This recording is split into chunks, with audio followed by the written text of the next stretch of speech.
사랑하는 여러분 안녕하십니까? 오늘 또 좋은 하루, 복된 하루, 건강한 하루가 되시기를 바랍니다. 오늘은 오직 예수의 두 번째 초림 예수라는 그러한 주제로 누가복음과 요한복음을 중심으로 해서 역사적으로 활동하셨던 예수님은 누구냐에 대해서 말씀을 드리도록 하겠습니다. 누가복음의 저자였던 누가는요, 사도 바울이 2차 선교행을 다니던 50년에서 52년 때 그때 이제 드로아라고 하는 곳에서 빌립보 지역으로 가면서 그때 만났던 그런 제자예요.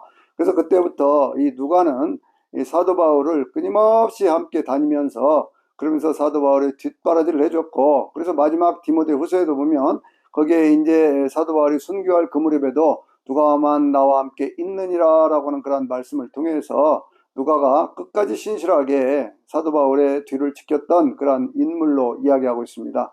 누가는요, 이게 원래 유대인이 아니고 이방인이었기 때문에, 이방인이라고 하는 것은 유대인이 아닌 사람들을 얘기한다고 그랬죠. 그래서 이제 그 예수님을 직접 만난 일도 없고요, 사도 바울을 통해서 배우려고 했지만 사도 바울을 통해서도 그렇게 많은 내용들을, 이렇게 역사적 예수에 대한 것은 알 수가 없습니다. 그러니까 주변에 있는 많은 사람들과의 어떤 그런 교제를 통해서, 또 그리고 그가 수집한 그런 자료들을 통해서 이 누가복음과 사도행전을 저술을 함으로 해서 역사적으로 활동하셨던 예수님은 누구인지, 그리고 교회는 어떻게 세워졌는지, 사도 바울은 그 사역을 어떻게 해갔는지에 대한 것들을요, 쭉 전편인 누가복음, 후편인 이 사도행전을 통해서 말씀하고 있는 것을 볼 수가 있습니다. 누가복음은 그래서 이 누가가 원래 의사라는 그러한 직업을 가지고 있었기 때문에 상당히 그 내용들을 디테일하게 상세하게 그렇게 기록하는 부분들이 많아요. 마가복음이라든지 혹은 마태복음에서 놓쳤던 그러한 내용들을, 그것들을요 좀 더 상세하게 그렇게 기술하고 있는 그 모습들을 우리가 볼 수가 있습니다. 이 누가는요 주로 복음의 핵심 초점이 어디에 맞춰져 있느냐 그러면 이방인 기독교인들에게 맞춰져 있어요. 그러니까 마태복음이 유대인 기독교인들에게 맞춰져 있기 때문에 주로 율법이라든지 말씀이라든지 이런 부분에 초점이 맞춰져 있다고 하면, 이 누가의 어떤 그런 사역의 전체적인 기술 방향은 어디에 있느냐 그러면 성령과 기도라고는 그런 내용이 가운데 핵심적으로 되어 있고, 이방인들의 삶에 대한 것들을 많이 돋보이게 하는 그런 내용들로 많은 부분들을 차지하고 있다, 그렇게 볼 수가 있습니다. 그래서 이제 마가복음에서는 오클로스라는 민중의 어떤 그런 개념을 얘기한다고 하면, 이 누가복음은요 푸토코이라고 하는 도시 빈민들의 삶에 대한 관심, 뭐 그런 것들이 많이 드러나고 있는 것을 볼 수가 있어요. 누가복음 1장은 먼저 세례 요한이 어떻게 태어났는가부터 시작을 하지요. 이건 마태복음에도 없는 내용이었잖아요. 그러니까 세례 요한이 그 제사장이었던 자기 아버지 사가랴, 그 어머니 엘리사벳의 아기를 낳지 못하는데 성령의 역사 가운데 천사의 어떤 고지를 통해서 그렇게 아이를 갖게 되었다고 하는 내용, 그리고 예수님의 어머니 마리아가 그렇게 이제 그 임신을 한 상태에서 자기 엘리사벳을 찾아가서 그렇게 주님을 찬양하는 그러한 내용들로부터 시작을 합니다. 그러니까 세례 요한은 어떤 분이고 예수님은 어떻게 해서 나타났느냐 그 얘기죠. 그러면서 이제 마리아 창가라고 하는 것도 얘기를 하면서 마리아가 아이를 낳는 그러한 모습이 이 누가복음 2장에 나오고 있는데, 거기는 잘 아는 그러한 모습대로 가브리엘 천사가 나타나서 얘기를 하지 않습니까? 뭐라고 얘기를 합니까? 은혜를 입은 자여 평안할지어다. 그러면서 하나님의 능력이 너를 덮어서 네가 아이를 낳게 될 것이다. 네가 남자를 알지도 못하는데 어떻게 제가 남자를 알지도 못하는데 어떻게 낳겠습니까? 하나님의 말씀에는 능치 못함이 없느니라. 하나님의 능력은 능치 못함이 없느니라. 그런 말씀을 들으면서요, 그렇게 해서 이제 아이가 태어나게 되어질 때 그 어딥니까? 광야에 있던 양치던 그런 사람들이 찾아와서 그렇게 이제 예수님 앞에 경배하고 하는, 목자들이 경배하고 하는 그런 모습들도 보여지죠.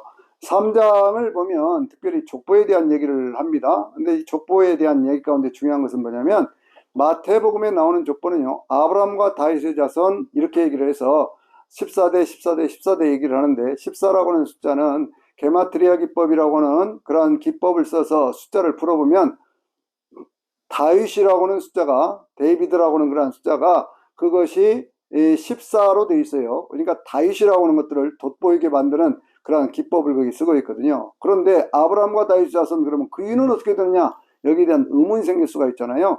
그러니까 이제 그 족보를 어디서부터 끌고 올라가냐면 바로 이제 예수님을 낳았던 요셉으로부터 해서 쭉 끝으로 올라가가지고 그 끝은 그 위는 아담이요 그 위는 하나님이시다 이렇게 말씀을 함으로 해서 모든 인류는 하나님께로부터 창조된 그러한 존재이고 그리고 그 창조된 존재 가운데 하나님께서 갈라 세운 어떤 그러한 족보들을 통해서 예수님이 태어나셨다라고 하는 것들을 말씀하고 있어요. 이렇게 쭉 말씀을 한 다음에 예수님께서 이제 어떤 그런 뭐 시험을 당하는 어떤 그런 내용이라든지 이런 것들에 대해서 쭉 말씀을 하고 있는 것이 그것이 그리고 사역을 하는 것이 4장에 대한 어떤 그런 내용이고요. 그리고 이제 5장에 가서 보면 그 유명한 베드로를 부르시는 제자로 부르시는 그런 모습이 나오잖아요. 그러니까 말씀을 전거하실 때 바닷가 게네사렛 호숫가니까 갈릴리 호숫가죠. 그 배를 좀 띄워놓고 고기를 잡는 어떤 그런 베드로가 고기를 전혀 잡지 못했습니다. 그 배를 빌려가지고 그 배에 올라가서 해변가에 있는 그런 사람들에게 말씀을 전하신 다음에 베드로에게 그 배를 가지고 와서 저 깊은 곳에 가서 그물을 던져라 라고 말씀을 하시니까요.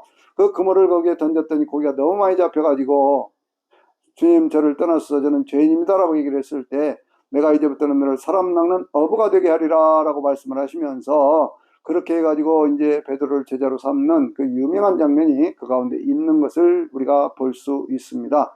6장에서는요 예수님께서 12제자를 세우셔요.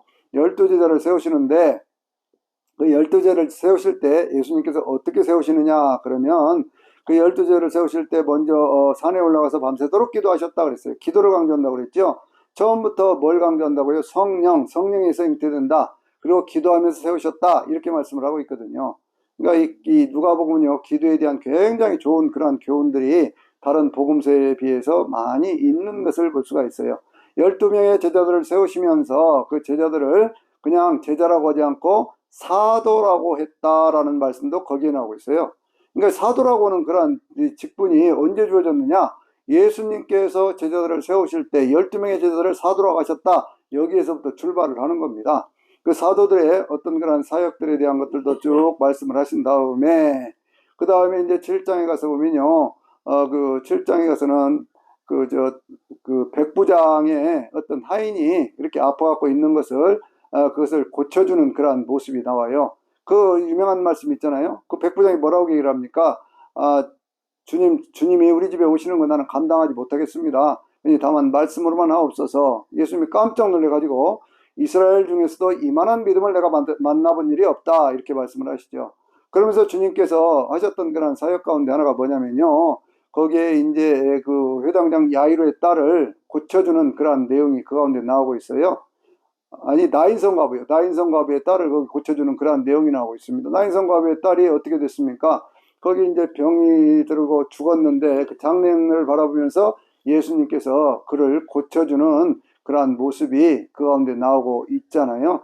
그렇게 이제 많은 병들을 고치고 그랬을 때 세례 요한의 어떤 그런 의문이 생겼어요. 세례 요한이 아니 주님 정말 주님이 맞습니까? 라고 얘기했을 때 주님께서 세례 요한에 대한 그런 평가를 하시면서 그러면서 세례 요한이라고는 그런 인물에게 가서 병든 자들이 고침을 받고 귀신이 쫓겨나고 죽은 자가 살아난다고는 말씀을 전해 주어라 라고 얘기를 합니다. 그 말씀은 다시 얘기하면 무슨 얘기예요?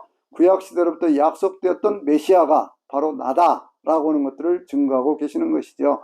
그럼 이제 8장에 가서 보면요 그 가운데 주님께서 씨 뿌리는 비유에 대한 말씀을 하시면서 8장 15절에 있는 그런 말씀 속에서 무슨 얘기를 하시냐면 주님께서 하시는 그런 말씀이 좋은 땅이라고 하는 것이 뭐냐? 좋은 땅이라는 것이 착하고 좋은 마음이다라고 하는 말씀을 하셔요. 그러면서 계속 기적을 일으켜 가시는 그러한 모습들이 백부장의 어떤 하인을 고친다든지 혹은 누굽니까? 나인성 과부의 아들을 고친다든지 이런 것들이 7장에 있었다고 하면 8장에서는요 거기에 12년 동안 혈루병을 앓던 여인을 고쳐주고 회당장 야이로의 딸을 고쳐주는데 그때 회당장 야이로의 딸에게 그 영이 돌아와서 살아났다라고 하는 그런 말씀이 바로 이 누가복음에 있는 것을 볼 수가 있어요. 그러니까 떠나갔던 그 영혼이 다시 돌아와 가지고 그 생명이 다시 살아나게 되었다라고 하는 그런 말씀이거든요. 그러면서 이제 그 8장에서 그러한 말씀을 하신 다음에 9장에 있는 그러한 말씀들을 통해서요 주님께서 특별히 어떤 복음서에 있는 그러한 그 내용 가운데 특별히 뭡니까 산상수훈에 있던 5장, 6장, 7장에 있던 그러한 말씀들에 대한 것들을 쭉 얘기를 하시는 것을 우리가 볼 수가 있죠. 그러면서 이제 10장에 가서 보면 주님께서 하셨던 그러한 말씀들 가운데 아주 유명한 말씀들이 몇 가지가 있잖아요. 70인의 제자를 보냈는데 그 제자들이 돌아와서 보고를 합니다. 주의 이름으로 귀신이 쫓겨났습니다 하고 막 기뻐하고 얘기를 하니까 귀신을 쫓아낸 것으로 만족하지 말고 너희 이름이 하늘에 기록된 것으로 만족하라 라고 얘기를 하시면서 하나님 앞에 성령으로 기뻐하시면서 기도했다 라고는 그런 말씀이 있죠. 한 율법학자가 찾아와서 율법과 선지자의 중심이 무엇입니까? 라고 물었더니 너는 어떻게 생각하느냐? 다시 되물었습니다. 마음을 다하고 뜻을 다하고 성품을 다하고 힘을 다해서 주 너의 하나님을 사랑하고 내 이웃을 내 몸같이 사랑하라 라는 그러한 말씀입니다. 그러니까 그렇지 그것이 맞아. 그러니까 내 이웃이 누구입니까? 라고 물으니까 예수님께서 한 비유를 얘기하시죠. 선한 사마리아인의 비유요. 여러분 여기에도요 유대인이 아니에요. 선한 사마리아인이에요. 사마리아인은 이방인으로 취급받던 사람이에요. 그러니까 이방인들에 대한 그런 많은 관심들이 그 가운데 담겨져 있다는 거예요. 대개 이제 마태복음이라든지 마가복음, 요한복음 같은 경우는 예수님께서 대개 어느 쪽으로 지나가시느냐 그러면 요한복음은 조금 다릅니다만 마태복음이라든지 마가복음은 대개 예수님께서 가버나움 지역에서 활동을 하시다가 그 다음에 쭉 요단강길로 건너가서 그렇게 해가지고 여리고에 도착해서 올라오시는 모습으로 묘사를 하고 있거든요. 그런데 이제 누가복음은 예수님께서 사마리아 지역을 많이 다니시는 그러한 모습들을 얘기를 하고 있어요. 사마리아 지역으로 가려고 하면 이스라엘 백성들이 아래쪽에서 위쪽으로 올라가려면요 해변길을 가든지 아니면 족장들이 다니던 길을 가든지 아니면 요단강길을 가든지 아니면 요단강 건너편에 있는 트란스요단 왕의 대로라고 하는 것을 통해서 올라가거든요. 그런데 그 가운데 특별히 족장들이 다니던 그 길로 가야 사마리아 지역을 통과할 수 있는데 바로 그 모습을 이야기하고 있다는 거예요. 예수님께서 이렇게 얘기하시죠. 예루살렘에서 여리고로 내려가던 사람이 하나 있었는데 그 사람이 중간에 강도를 만나서 다 빼앗겼는데 거의 죽게 생겼는데 그런데 거기에 제사장이라 레위인이 지나갔는데 그들은 그냥 지나갔다. 유대인들에 대한 야유 아닙니까 이게? 그러면서 사마리아 사람이 지나갔다. 이방 사람이거든요. 이방 사람이 선을 베풀어서 그 사람을 살려주었다. 그랬더니 내 이웃이 누구입니까? 라고 물었을 때 강도 만난 이웃이라고 얘기를 하고 너도 사마리아 사람같이 그렇게 행하라. 이런 교훈을 주고 계신 것을 볼 수가 있습니다. 그러니까 예수님께서는요 바로 그와 같은 것들을 통해서 우리에게 많은 어떤 그런 교훈들을 주셔요. 그러면서 이제 씨 뿌리는 그런 비유라든지 이런 것들이 또 성령에 대한 어떤 그런 기도 어떤 그런 것들이 11장에 나오고 있는데요. 11장에 있는 그런 말씀 속에서는 먼저 주님께서 기도하시는 그런 모습을 보여주면서 기도에 대한 그 좋은 교훈 가운데 하나가 있다고 그랬죠. 그것이 뭐라고 그랬어요? 그것이 바로 너희가 구하라 주실 것이요 찾으라 찾아낼 것이요 뭐 이 말씀 아닙니까? 근데 여기에는 구하라 그리하면 하나님께서 성령을 주시지 않겠느냐, 마태복음에는 좋은 것을 주시지 않겠느냐, 성령을 주시지 않겠느냐 이렇게 표현함으로 해서 가장 좋은 것, 세상 가운데 우리가 구해야 될 가장 좋은 것은 성령님의 역사라고 하는 것을 우리에게 보여주고 있습니다. 12장에 가서 보면은요 재물에 대한 얘기가 나오죠. 거기에 유명한 그런 말씀이 하나 있잖아요. 어떤 말씀이 있냐면 그 가운데 이런 말씀이 있어요. 어떤 한 부자가 농사를 많이 지었습니다. 그래가지고 이제 창고가 가득 차고 넘치도록 돼 있어요. 뭐라고 얘기를 합니까? 내 영혼아, 내가 먹고 살 만큼 몇 해 동안 먹고 살 만큼 그렇게 모아놨으니 그러니 이제 먹고 놀고 즐기자 이렇게 얘기를 하지 않습니까?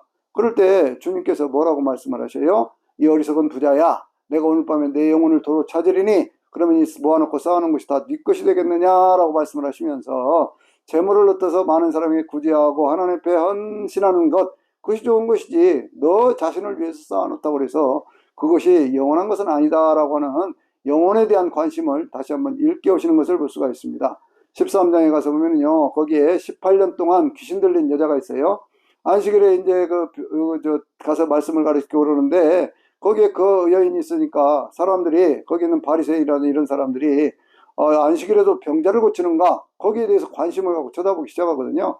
그럴 때 이렇게 18년 동안이나 귀신 들려갖고 이런 사람 고쳐줘야 되지 않겠느냐 라고 얘기를 하시는 그 모습을 볼 수가 있어요. 그러니까 계속해서 이렇게 부딪혀가는 것은 뭐냐면 정결법, 안식일법을 가지고 예수님을 핍박하는 그러한 내용들, 그런 것들을 볼 수가 있는 것이죠. 이제 14장에 가서 보면요, 거기에는요, 잔치하는 그러한 모습이 보여지고 있거든요. 어떤 왕이 잔치를 베풀었습니다. 그게 수없이 많은 그런 사람들을 초청을 했어요. 오지를 않습니다. 나는 뭐 결혼해야 됩니다. 나는 뭐 양과 소를 샀습니다. 나는 뭐 밭을 샀습니다. 그러면서 막 그렇게 얘기를 하고 안 와요. 그러니까 이제 너희가 가서 다른 사람들, 그런 사람들을 저 산울가에 가서 길가에 가서 다 불러 모아라, 그렇게 얘기를 해서 그 자리를 채우는데, 한 사람이 들어오는데 예복을 입지 않고 들어오니까 너는 왜 예복을 입지 않았냐고 그 사람은 쫓아내서 바깥 어두운 데에서 이를 갈미 있으리라 라는 그런 말씀이에요. 그러니까 우리가 하나님 앞에서 부름받은 그러한 사람들도 보면 앞에서 부름받은 사람들을 유대인으로 상정할 수가 있거든요. 근데 그 사람들이 주님의 초청에 반대를 하고 오지를 않아요. 그러니까 사방 천지로 가서 사람들을 그렇게 불러들이는데, 그런데도 여전히 예수 그리스도와 상관없이 들어오는 사람, 그건 안 된다, 그 말씀을 지금 하고 있는 거예요. 15장을 보면 그래서 잃어버린 것들을 되찾는 그러한 모습을 보여주죠. 열 드라크마짜리 어떤 그런 뭐라 그럴까요? 머리핀 같은 거, 그런 것들을 갖고 있던 여인이 하나를 잃어버렸다가 되찾는 거, 또 잃어버린 양을 찾는 모습, 그리고 우리가 잘 아는 집을 나간 아들이 돌아오는 그 이야기가 15장에 있습니다.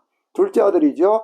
둘째 아들입니다. 이것도 첫째 아들이 아니에요. 첫째 아들은 유대인이라고 볼 수가 있어요. 둘째 아들은 이방입니다. 사람 가운데 가서 허랑방탕하다가 나중에 주님 앞에 돌아와서 내가 하늘과 아버지 앞에 죄를 얻었사오니, 그러면서 돌아오잖아요. 그러니까 그 아버지가 막 버선발로 뛰어나와가지고 소를 잡아라, 양을 잡아라, 목욕시켜라, 가락지를 끼워라. 그나들이 화가 났습니다. 그래가지고 뭐라고 얘기를 합니까?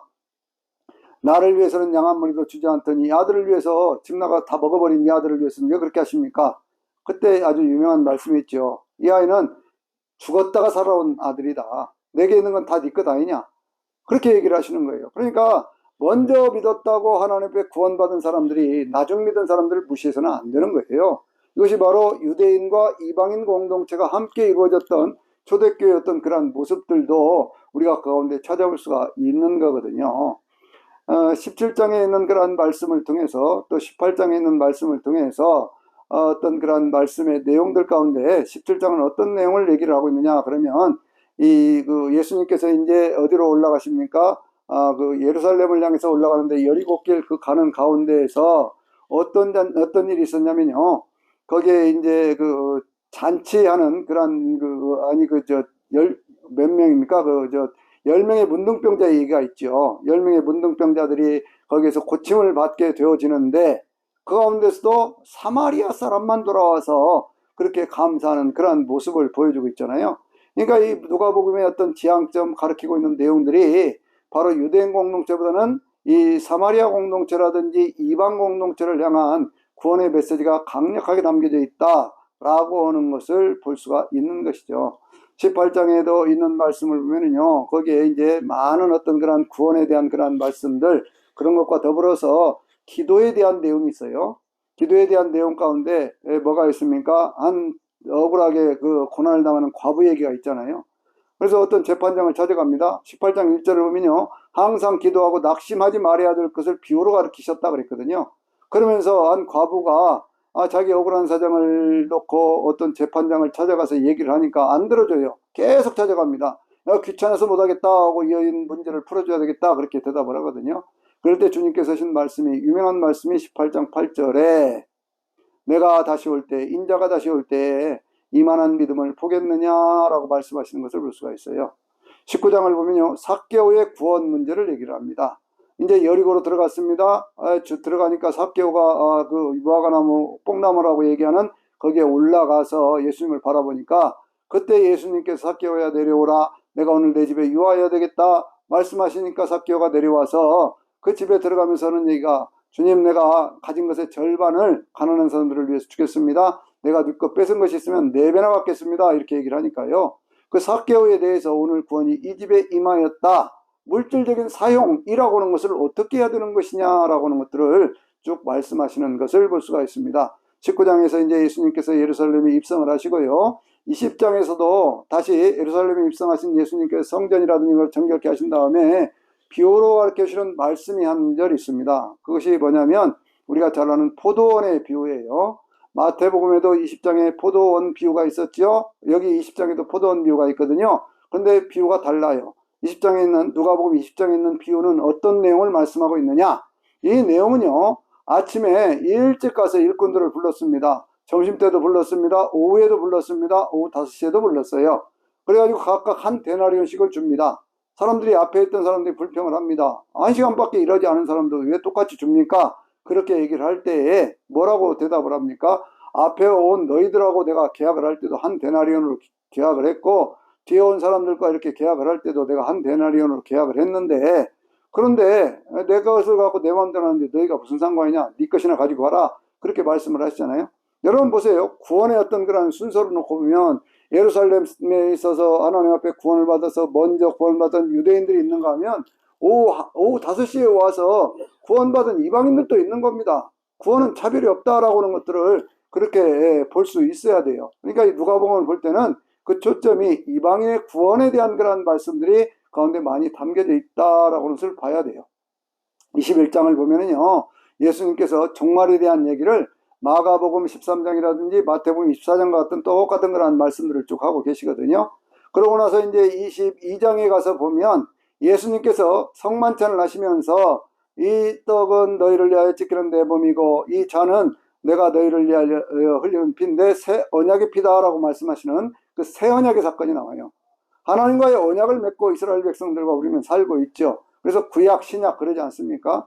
구약 시대 이스라엘 백성들이 성전이 무너지면서 그 언약의 사건들을 이루어갈 수 없게 되어졌을 때에 에레미야 선지자를 통해서 에레미야 31장 31절 이하에 있는 말씀 통해서 새 언약의 사건을 말씀하시고 하나님의 영이 우리 안에 하나님의 말씀이 우리 안에 새겨진다라고는 말씀을 하면서 그렇게 했던 그 사건이 바로 성만찬의 사건을 통해서 이루어진다고 하는 것이죠.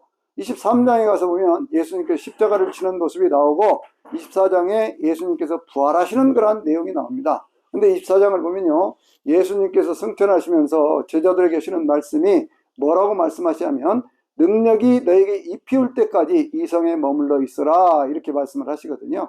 그래가지고 이제 그 자들이 예수님이 승천하시는 그 모습을 보고 난 다음에 다시 이렇게 성전에 모여서 하나님 앞에 기도하고 기쁨으로 떡을 떼는 그러한 모습으로 이 누가복음을 마감을 하면서 그러면 사도행전으로 그 말씀을 넘겨서 예수님이 다시 승천하시는 모습에서부터 교회가 세워지는 그러한 내용으로 사도행전을 이어가는 것을 볼 수가 있어요.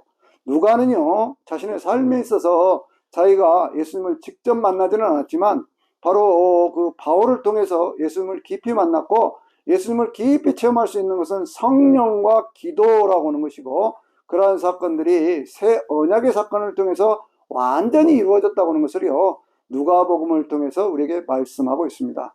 그대로 이제 한 10년여의 시간이 흘렀죠. 70년, 80년대가 넘어가고 90년대가 되었는데 이때는 언제냐 그러면 이 그 네로에 의해서 박해를 당하던 그러한 그 64년에서 68년까지의 상황을 넘어서서 다시 이제 박해가 조금씩 잠잠해지다가 다시 박해가 시작되어졌던 81년도부터 96년까지 도미티안이라고 하는 황제가 이렇게 다스리고 있던 그런 시기인데 그 시기에 특별히 이제 그 84년도부터 도미티안이 자기를 황제가 아니라 신의 아들로 신으로 섬기라고 하는 그런 칙령을 내려서 교회가 굉장한 어떤 핍박 가운데 들어갔던 때예요. 그러다 보니까 육체적인 고난이 심해지고 그러다 보니까 그 가운데 많은 이단들이 생겨나기를 시작을 합니다.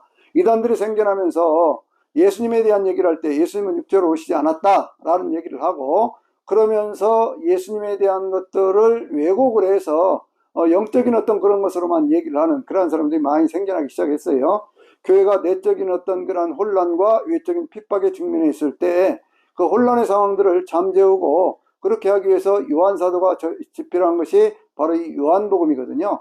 요한은 예수님을 한 10대에 만났어요. 그래서 평생 동안 예수님과 함께 그렇게 이제 예수님 사역하실 때 육체로 계시고 사역하실 때 그렇게 함께 했고 그리고 이제 예수님이 세상을 떠난 다음에 예수님의 어머니 마리아를 봉양을 했고 65년도에서부터는 바로 에베소 교회를 목회하면서 자신의 삶을 온전히 주님 앞에 헌신했던 그래서 이제 사도들 가운데 오직 유일하게 자연사였던 사람이 바로 이 요한 사도입니다.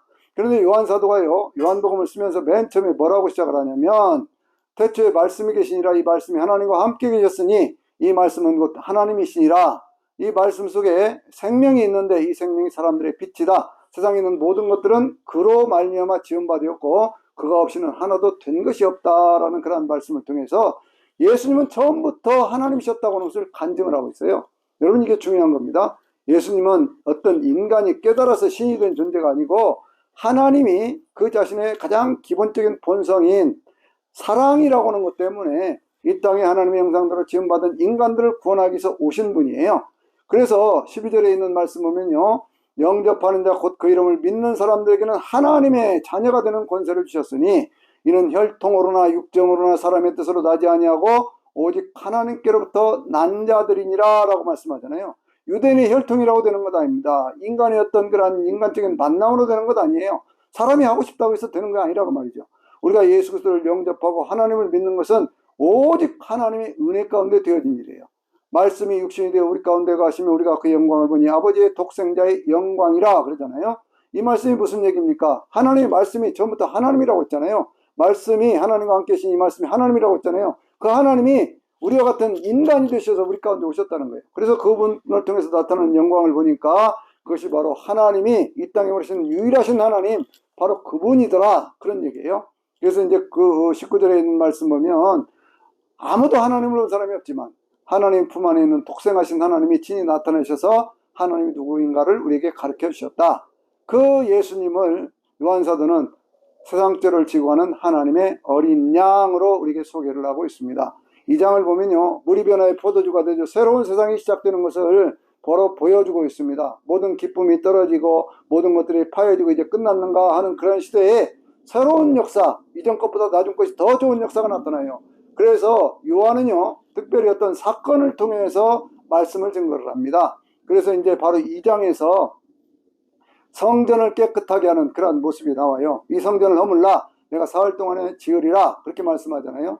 사람들이 얘기를 합니다. 46년 동안이나 했는데 그것을 네가 어떻게 사흘 만에 한다고 그러냐. 그냥 예수님께서 그 성경에 있는 말씀에는요, 예수님과 죽음과 부활을 통해서 이루어지는 사건을 말씀하고 있다, 그렇게 얘기를 하죠. 그러니까 바로 이러한 사건들을 경험하는 사람들은 어떻게 돼요? 거듭나야 되는 거예요. 그래서 3장에 보면 니고데모가 거듭나는 모습을 보여주고 있어요. 물과 성령으로 거듭나지 아니하면 하나님 나라를 볼 수가 없다라고 말씀을 하면서 3장 16절 유명한 말씀이죠. 뭐라고 말씀하고 있습니까? 하나님이 세상을 이처럼 사랑하사 독생자를 주셨으니 이는 저를 믿는 자마다 멸망하지 않고 영생을 얻게 하려 하심이니라 라고 말씀하고 있어요. 이렇게 거듭난 사람들, 예수 그리스도를 영접함으로 하나님의 자녀가 된 사람들은 하나님 앞에 어떻게 해야 돼요? 예배를 잘 드려야 돼요. 사장을 보면 사마리아 여인을 만나서 예배에 대한 말씀을 하셔요. 성경을 요한사도가 이렇게 편집해놓은 그 순서를 보면 다 이유가 있어요. 왜 앞에 있는 말씀, 뒤에 있는 사건을 앞으로 끌어당겨서 얘기를 했을까? 하나님이신 바로 그 예수 그리스도, 그분을 통해 새로운 세상이 시작되고 그 예수 그리스도를 만나 새로운 세상을 만나는 사람들은 거듭나야 되고, 그런 사람들은 정말로 성령과 진리 가운데 참으로 예배하는 사람이 되어야 되는 것입니다. 이러한 은혜를 입으면요, 5장에 가서 보니까 38년 된 병자가 일어나요. 그러면서 주님께서 말씀을 하시기를 내 말을 듣고 나를 보내신 자를 믿는 자는 영생을 얻었고 심판에 이르지 아니하나니 사망에서 생명으로 옮겼느니라. 5장 24절에 있는 말씀이 그래서 나오는 거예요. 6장에 있는 말씀 보면요, 그러고 난 뒤에 풍성한 잔치가 이루어지죠. 그것이 바로 오병이어의 사건입니다. 오병이어의 사건은요, 그래서 성경에 복음서에 전체가 다 나오고 있어요. 이 사건은 전체가 다 얘기를 하고 있습니다. 물론 마가복음에서는요, 그 칠병이어의 기적도 말씀을 하고 있지만 오병이어의 기적만큼은 이건 전체가 다 얘기를 하고 있어요. 이건 뭐예요? 가난하고 억눌리고 병들고 소외당하고 모든 사람들, 신분이라든지 뭐 혈통에 차별 없이 모든 사람들에게 베풀어지는 잔치의 모습을 우리에게 보여주고 있거든요. 그럼 7장은 무슨 얘기를 하고 있느냐 그러면요, 예루살렘 성에서 있었던 초막절에 대한 얘기인데 그 초막절에 대한 얘기를 하면서 잔치가 이루어졌죠. 6장에서 7장에서 나를 믿는 자는 그 배에서 생수의 강이 흘러나리라 라는 말씀을 하고 있어요. 생수의 강. 그러니까 예수 그리스도를 믿는 그 기쁨으로 충만해지기 시작하면요, 그 안에는 반드시 성령의 역사가 있게 돼 있어요. 그 성령의 역사 때문에 사도 바울은 감옥에 갇혀서도 항상 기뻐하라, 그런 말씀을 했잖아요. 여러분, 우리가 이 카리스라고 하는 그러한 단어, 은혜라고 하는 단어가 카라라는 단어에서 나오거든요. 카라는 기쁨이라는 단어고, 기쁨이 있으면 그 가운데 어떤 은혜가 있고, 은혜가 있으면 그 다음에 카리스마, 하나님의 은사, 선물이 주어지는 것이거든요. 그러니까 이제 먼저 하나님께 주시는 그런 기쁨이라고 하는 것은 그 배에 생수의 강이 흘러나서 주는 그 기쁨이 있다 그 말이에요. 그러면 어떻게 됩니까? 그 현장에서 가늠하다 잡힌 그 여인이 죄사함을 받는 그러한 모습이 나오고 있지 않습니까? 그래서 다시는 죄 짓지 말라는 거예요. 이제는 세상이 달라졌다는 거예요. 예수 안에 있으면 완전히 달라진 세상을 살아야 되는 거예요. 그런 내용들에 대해서 소경이 눈을 뜨는 모습을 통해서 다시 얘기를 합니다. 여러분, 우리가 영적인 눈을 가려졌다면 우리는 전부가 영적인 눈을 떼야 돼요. 왜 성경에 그렇게 소경들이 눈을 뜨는 얘기가 많을까요? 육신적으로는 다 볼 수 있는 사람들도 영적인 눈이 어두워진 사람들이 얼마나 많이 있습니까? 그런데 소경이 태어나면서도 소경되었던 사람이 실로암 못에 가서 눈을 씻고 와서 그 눈이 띄어지는 그런 모습이 보여지죠. 그러면서 10장에서 뭐라고 말씀하냐면 10장 10절에요. 도적이 온 것은 도적질하고 죽이고 멸망시키려고 하는 것이고 인자가 온 것은 양들로 생명을 얻게 하고 또 풍성히 얻게 하려 하심이라 라고 말씀하고 있어요. 사단의 역사가 그동안에 계속 있어 왔습니다. 지금도 있어요. 이 사단의 역사는요, 예수 그리스도의 이름, 예수 그리스도의 보혈을 통해서 우리가 이겨낼 수 있는 것이거든요. 그러니까 도적이 온 것, 사단이 온 것은 도적질하고 영혼을 도적질하고 죽여서 멸망시키는, 지옥으로 끌고 가는 그 일을 하는 거예요. 그런데 예수님은 우리를 살려서 영원한 천국으로 인도해 가시는 것입니다. 그것이 바로 11장에 있는 이 누구예요? 나사로의 부활 사건 아닙니까? 죽은 지 나흘이나 되었습니다. 냄새가 나요. 그런데 주님이 와서 말씀하시기를 나는 부활이요 생명이니 나를 믿는 자는 죽어도 살겠고 살아서 나를 믿는 자는 영원히 죽지 아니하리니 이것을 내가 믿느냐? 이렇게 말씀을 하시는 거예요. 그러니까 그것을 믿습니다. 그렇게 고백을 하는 마르다의 고백이 있고 예수님께서 나사로의 무덤 앞에 가서 그 나사로를 살려내시면서 묶인 것을 풀어 놓아 다니게 하라라고 말씀하고 있잖아요. 죄에 묶여서 죽음으로 가는 그런 인생들, 예수님은 살리셔서 그렇게 자유롭게 만들어주시는 것을 하는 겁니다. 12장에 있는 말씀 보면요, 마리아가 향유옥합을 깨워서 예수님의 머리에 부으면서 예수님의 죽음을 준비하는 그런 모습이 나와요. 그리고 이제 장면이 바뀝니다. 그것까지는 어디냐면 베단이라고 하는 마을까지에서 있었던 그런 사건이거든요. 근데 13장부터 17장까지 있는 그런 말씀은요, 그 마가의 다락방에서 만찬하실 때 있었던 얘기예요. 이 내용은 굉장히 길게 얘기를 하면서도 그러면서 다른 복음서에 없던 내용인데 이 복음서에서는 얘기를 하고 있습니다. 먼저 이렇게 시작을 하지요. 주님께서 세상에 있는 자기 사람들을 사랑하실 때 끝까지 사랑하셨다는 거예요. 그런데 그런 그 사랑의 현장, 예수님께서 제자들의 발도 씻기고 떡을 나누어주고 하는 그런 현장에 뭐가 역사하고 있어요? 사단이 역사하고 있습니다. 13장 2절에 아주 묘한 말씀이 있죠. 사단이 이 가룟 유다의 마음속에 예수를 팔려고 하는 생각을 집어넣었다. 그렇게 얘기를 하고 13장 27절을 보면 사단이 그 가룟 유다의 마음속으로 들어갔다. 그 속으로 들어갔다. 그렇게 얘기를 하고 있어요. 그러니까 여러분, 우리가 어떤 교회 거룩한 장소, 예수님이 함께 있는 장소라고 해서 모두가 다 선한 사람만 모여 있는 거 아니에요. 가운데는 사탄의 마음을 가지고 있는 사람도 있습니다. 그러니까 그걸 잘 분별해낼 수 있어야 되는 거거든요. 그런데 우리가 그거 다 분별이 됩니까? 똑같은 어떤 직분자로 보이고 똑같이 예수 믿는 사람으로 보이잖아요. 그래서 알곡과 가라지의 비유 같은 것도 그래서 있는 거예요. 그러니까 거기에서 사단이 그렇게 들어간 그 자리에 가룟 유다가 바깥으로 나갔을 때가 어두운 때였었는데 14장을 보면 주님께서 말씀을 하시죠. 천국에 대한 말씀. 너희는 마음에 근심하지 말라. 하나님을 믿으니 또 나를 믿어라. 내가 우리 아버지 집에는 가할 것이 많도다. 내가 너희를 위하여 있을 것을 예비하러 가느니 가서 예비하면 내가 다시 와서 너희로 나 있는 곳에 있게 하리라. 믿음을 통해서 염려를 떨쳐버리고 영원한 하나님 나라를 바라볼 수 있는 그 눈을 열어줘요. 그러면 예수님께서 내가 길이요 진리요 생명이니 나로 말미암고는 아버지께로 올 자가 없다. 그렇게 얘기를 하니까요. 그러니까 이제 그 제자들 가운데 빌립이 또 얘기를 합니다.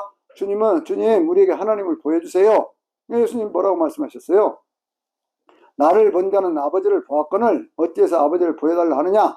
내가 하는 말을 보고 믿지 못하겠으면 내가 하는 일을 보고 믿어라. 그렇게 말씀을 하시면서요. 내가 보혜사를 보내주겠다. 또 다른 보혜사.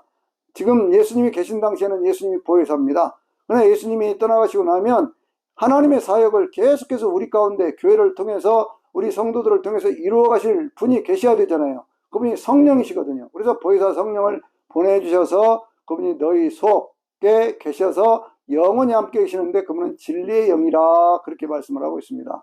성령이 오시면 우리 가운데 평안을 주신다고 그랬죠. 세상이 주지 않는 그러한 평안이 우리 가운데 임하게 되어집니다.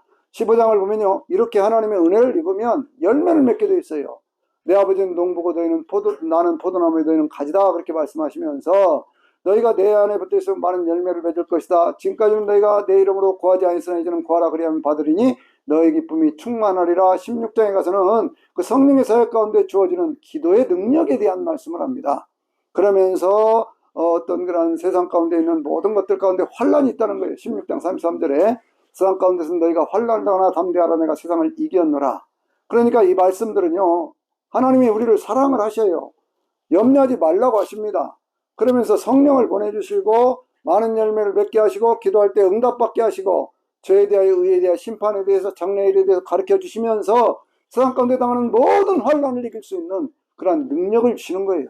그러면 17장에 가서 보면 예수님께서 아버지 하나님을 향해서 기도하시죠. 왜 기도하십니까? 바로 그 제자들뿐만 아니라 그 제자들을 통해서 믿는 모든 사람들을 위해서 기도하신다, 그렇게 말씀을 하셨어요. 그렇게 말씀을 하시면서 주님께서 아버지 저들도 우리와 하나가 되게 하옵소서라고 하는, 영생이라고 하는 것은 하나님 아버지와 예수 그리스도를 아는 것입니다 라고 하는 그 깊고 깊은 오묘한 말씀을 하세요. 그렇죠. 우리가 예수 그리스도를 아는 것, 안다고 하는 것은 주님과 하나가 되어지는 것이거든요. 그렇게 될 때 우리 안에는 이미 영생이 있고 이 영원한 생명은 우리의 부활과 그리고 예수 그리스도의 재림을 통해서 완전하게 이루어질 줄로 믿습니다. 18장을 가서 보면요, 예수님께서 어떤 그런 성만찬 의식과 함께 이제 감람산에 가서 기도하시고 그러시면서 주님께서 막 그렇게 기도를 하시는 그런 모습이 보여지죠. 근데 그 기도하실 때 그 모습이 가장 애절한 것은 누가복음 22장이죠. 예수님께서 내 마음이 고민되어 죽게 되었으니 하고 성령으로 기도하실 때에 막 얼마나 애쓰고 힘써서 기도를 하셨던지 그 땀방울이 핏방울 같이 되었다. 누가복음 22장 44절에는 그렇게 말씀하고 있잖아요. 그러니까 그때 천사들이 나타나서 힘을 돋더라 그랬습니다. 그 기도 끝에 이제 그 가룟 유다가 끌고 왔던 그런 군병들에서 이렇게 끌려가서 가야바 법정에서 어떤 그런 신문을 받고 또 베드로의 어떤 그곳에서 유대인의 왕이라고 하는 그런 제목으로 십자가를 질 것을 그렇게 해서 이제 사형 언도를 받고 그리고 이제 예수님이 십자가를 지실 때에 예수님이 하셨던 말씀이 7마디 말씀이 있잖아요. 그 말씀을 제가 이제 종합해서 말씀을 드리려고 그러는 거예요. 첫째는 뭐라고 말씀하셨느냐 그러면 아버지 저들의 죄를 용서하여 주시옵소서. 저들이 자기가 하는 것이 무엇인가를 알지 못합니다 하고는 그 큰 용서를 얘기를 합니다. 세상에 그럴 수가 어디가 있습니까? 십자가에 못 박혀서요 거기 죽어가고 있잖아요. 지금 움직일 수도 없습니다. 손과 발에 못이 박혀 있습니다. 머리는 가시관을 썼습니다. 그런데 그 속에서 용서를 얘기하고 있어요.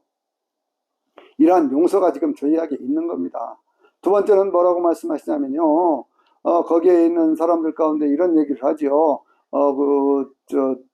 누굽니까? 예수님의 어머니 마리아를 이제 부탁하는 그러한 모습이 나오잖아요. 그 요한에게 얘기를 합니다. 요한아, 내 어머니다. 어머니의 아들이 요한입니다. 그래서 요한이 그때부터 예수님의 모든 제자들은 다 도망가 버리고 요한만 있었는데 그 요한에게 예수님을 부탁하셔서 그렇게 하시는 그 모습을 볼 수가 있습니다. 그 다음에 하셨던 말씀이 뭐예요? 좌우편에 달려있던 강도들, 하나는 예수님 막 욕하면서 당신 정말 메시아라면 우리까지 함께 구원해봐라. 한쪽에 있는 강도는 우리는 우리의 죄값을 하지만 이분은 사형당할 만한 그런 이유가 없다. 그러니 주님 당신의 나라가 임할 때 나를 기억하여 주시옵소서. 그때 주님이 누가복음에 있는 말씀이죠. 내가 나와 함께 오늘 내가 나와 함께 낙원에 있으리라 그렇게 말씀합니다. 여러분 우리가 죽으면 끝난다고 하면 어떻게 오늘 밤에 다시 낙원에 있다 그렇게 말씀합니까? 우리에게 영혼이 있기 때문에 그런 거예요. 영혼이 있기 때문에요. 그러니까 영혼의 존재를 확신해야 구원에 대한 확신도 생기는 거예요. 육체적인 것만 생각을 하면 죽으면 끝난다 그러면 세상 가운데서 잘 먹고 잘 살면 끝나는 겁니다. 그런데 그게 아니라는 거죠. 그러고 난 다음에 이제 하셨던 말씀이 뭐라고 말씀하셨냐면 나의 하나님 어찌하여 나를 버리시나이까 라고 말씀을 하시면서 참 버림받은 인간의 어떤 죄 가운데 버림받은 인간의 고통에 대한 말씀을 하시고 내가 목마르다라는 그런 말씀을 통해서 갈증에 대한 그런 말씀도 하십니다. 그러고 나서 하시는 말씀이 뭐라고 말씀하시냐면요, 내 영혼을 아버지께 맡기나이다 그렇게 얘기를 해요. 영혼을 맡긴다고 합니다. 내 영혼을 아버지 손에 맡깁니다. 그렇게 말씀을 하셔요. 그리고 그 요한복음 19장 30절에 내가 다 이루었다라는 말씀을 하면서 그 영혼이 떠나가셨다 이렇게 기록이 되어 있거든요. 다 이루었다. 뭘 이루신 거예요?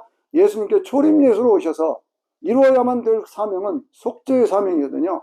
모든 인류를 구원으로 이끄는 혈통이나 뭐 어떤 그런 학연이나 무슨 인종이나 이런 것들에 아무 관계없이 그 속에서 온전한 구원을 이루는 그 사역이 십자가의 사건을 통해서 이루어졌고, 이제 맨 마지막에 완전한 구원이라고 하는 것은 예수님의 재림과 함께 이루어지는 것인데, 그 내용이 계시록에 있는 것이죠.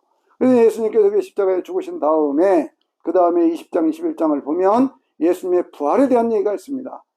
제자들이 무서워서 문을 닫고 있을 때 그 문 닫고 있는 그 속에 예수님이 오셔서 성령 받으라 너희가 평안할지어다 라고 말씀하시고, 그때 없었던 도마에게 나타나서 내 손가락도 만져보고 그 못자국 만져봐라, 그래서 믿음 없는 자가 되지 말고 믿음 있는 자가 되라 그랬을 때 도마가 뭐라고 얘기를 합니까? 나의 주 나의 하나님, 그렇게 고백을 하잖아요. 바닷가에 고기 잡으러 갔던 그 제자들을 또 만나주시면서 거기에서 이제 생선도 굽고 계시고 하는 그 모습을 보면서 깊은 곳에 그물을 던지라고 그랬더니 제자들이 그 배 오른편에 그물을 던져서 그래 고기를 153마리라고 하는 그것은 바로 예수 그리스도를 상징하는 그러한 숫자가 되거든요. 그걸 또 풀어보면. 그래서 이제 그것을 잡아서 와가지고 생선을 먹으면서 베드로에게 말씀을 하십니다. 내가 나를 사랑하느냐? 이렇게 물으시는 거예요. 아가페의 사랑을 계속 물을 때 필레오로 대답하는 베드로의 모습을 볼 수가 있죠. 자신이 없어요. 아가페적인 사랑, 모든 것을 던져서 하는 그러한 사랑, 그것을 자신이 없어 하는 그러한 베드로에게 내가 왜 나를 부인했느냐고, 누가 마가복음 11장 마가복음에 보면 거기에 이제 예수님을 막 부인하는 그러한 모습이 14장에 거기에 보여지죠. 거기에 보면 이제 베드로가 이렇게 부인을 하면서 그냥 그 3번씩 부인하면서 저주하면서 부인하면서 새벽닭에 2번 오니까 그때 막 나가서 통곡하며 눈물을 흘리는 그러한 모습이 보여지거든요. 베드로야 내가 나를 왜 부인했느냐, 그런 말씀 하지 않으십니다. 너에게 새로운 기회가 주어졌다. 이제부터 네가 해야 될 일이 있다는 거예요. 그래서 내가 너를 사랑하느냐, 내가 너를 사랑하느냐, 내가 너를 사랑하느냐, 내 양을 먹이라, 내 양을 치라, 내 양을 먹이라고 하는 그런 말씀을 통해서 베드로에게 사명을 주시는 그 모습을 볼 수가 있죠. 그래서 이제 요한 사도가 이 모든 말씀들을 증거를 하면서 그 속에서 요한 사도는 또 뭘 바라보고 있어요? 요한 계시록을 또 바라보고 있는 거예요. 그러니까 우리가 이 신앙이라고 하는 것이 기본은 어디 있느냐? 예수님이 누구냐는 것을 바로 알아야 돼요. 예수 그리스도는 처음부터 하나님이시고 이 땅에 그 사랑 때문에 우리 인간의 모습으로 오신 분이고, 그분이 우리에게 말씀을 가르치시고 병든 자를 고치고 하면서 천국문을 열어주셨어요. 그 사역이 이루어진 것이 십자가의 사건입니다. 십자가의 은혜, 우리가 그렇게 얘기를 하는 거예요. 부활하심으로 그 증거를 보시셨고 승천하셔서 하나님 보좌 우편에 앉아 계시다가 이제 재림하여 오실 것입니다.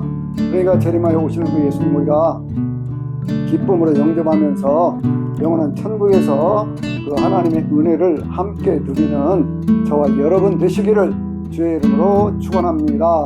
아멘.